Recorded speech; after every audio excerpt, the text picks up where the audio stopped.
David Robert Jones, cinematographer on the Wonder Years, a reboot of the original series on ABC. Obviously, the original was beloved in its time. David, when you were brought on to collaborate on the reboot or reimagining, what did you go back to the original episodes to see how it looked like? Where'd you start, I guess?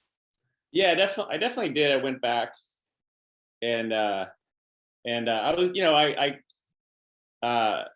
I was sent the script. Fred sent me the script, and then I was like, I don't know. I mean, should we be remaking this? And then I read the script, and I was like, oh, this is amazing. This is so good that a script that Saladin Patterson wrote, and I was like, oh, this is a totally different thing and its own story, and I was instantly all in. And then, in fact, when we talked about it, really, the look and intention going in, everything was it was connected to this new family story, and this new family was very connected to Saladin's own experience in Montgomery, Alabama, growing up in the '60s, and his family, and so so we kind of, a lot of it was based on, we shared images and pictures of the time, but it was actually difficult to find images of African American families in the '60s in this sort of everyday setting, and so it was, there wasn't as much to go off of as you might as I might have hoped, but I mean, it was a blast trying to recreate a nostalgic feeling family environment, and we wanted it to feel like a real family, and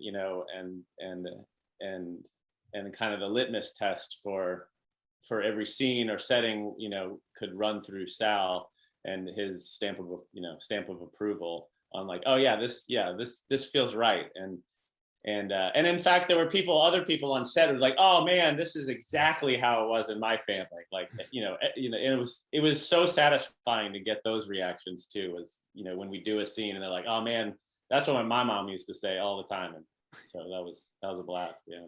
When you're trying to recreate, like, it's so, I guess, ephemeral, but like when you're trying to recreate a nostalgia feeling, like how do you try to do that visually without like being like, we're just gonna make it look like sepia toned, whatever it is, like kind of cheesy, it's you know what I hard. mean? Like, how do you do it? Yeah,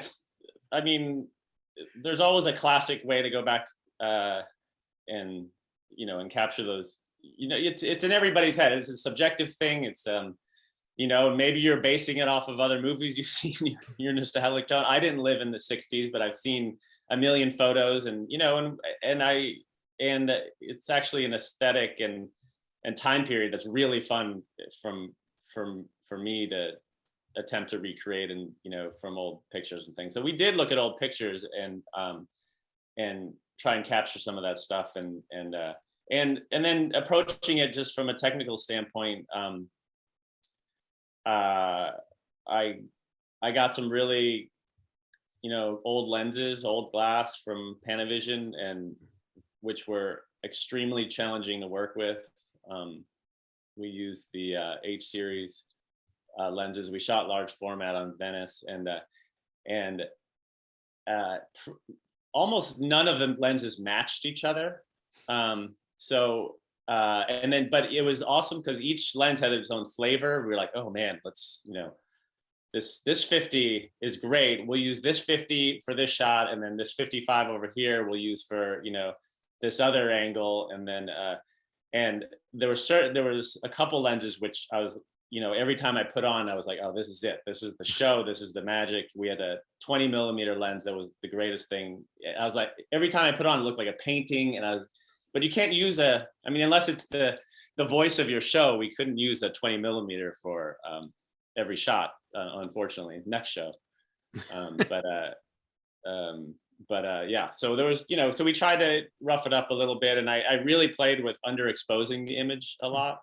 I did a very fast test early on, right before we shot, and created a LUT with my colorist Matt Osborne, and try to dial in some looks and just make it feel real, but kind of lived in. And, you know, we didn't really have any true whites or true blacks in the show, and which I thought felt right. And and then lighting wise, approaching it lighting wise, we, you know, I attempted to light, you know, especially day spaces from outside as much as possible. I worked with Andrea, the production designer, ahead of time on the stage set to try and put windows in the right places. And in fact, we shot at a location for the pilot, which was a practical location, but then we went to the stage. I was really pushing to have our rooms the actual sizes, and you know, and we were all constantly like, I was like, let's make it tinier, let's make it smaller. And she's like, I don't know, maybe we, you know, I'm sure you don't want some more space. And then I think we ended up making them bigger, but which was the right call, because we had a lot of cameras in each scene.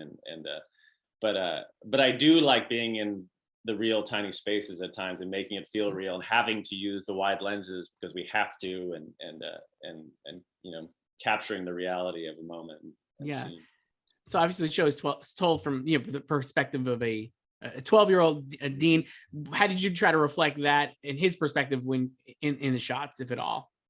Yeah, that was a big part of it, and a big part of what each director would come in knowing and reading in the script too. Is it's right in there, because it's, you know, the voiceover is prevalent, and that was the big mandate. You know, Fred and I talked about that a lot. Like, what's the perspective of the scene? Like, you know, who's witnessing this? And, you know, well, it was always EJ, Dean, the protagonist, who was witnessing it, but it wasn't always about him. So we had to, you know, decide on how we were going to shoot the scene. But, you know, it's not like we shot from a POV for the whole movie, but we really made sure we saw him seeing this. And, you know, if it was something he was objectively seeing, you know, through a doorway, you know, we'd you know, most likely shoot it that way. You know, see him seeing this through a doorway, shoot it a little longer lens or from afar, you know. So yeah, that was something we definitely were thinking about.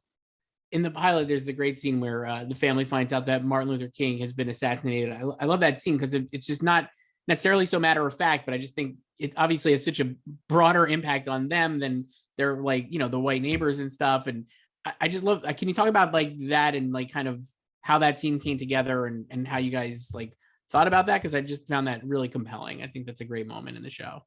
Yeah, that was a great scene, which we, in fact, you know, like many of our days, shot under extreme time duress and panic, you know, which we had to temper back because of daylight loss, and, you know, and kid time made the whole show.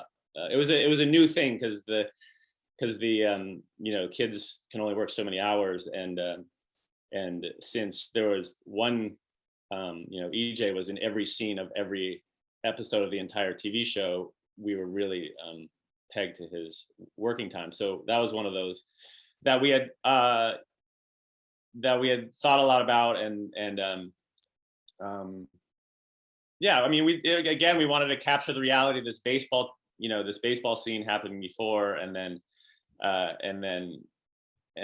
get in, you know, up the heat between the coach and dad, and, you know, like start escalating that into, you know, absurdity, really, you know, between two dads, you know. So we were in a comedic moment, so we wanted to build the comedic moment, and then drop into kind of a real moment, and the whole show is like that.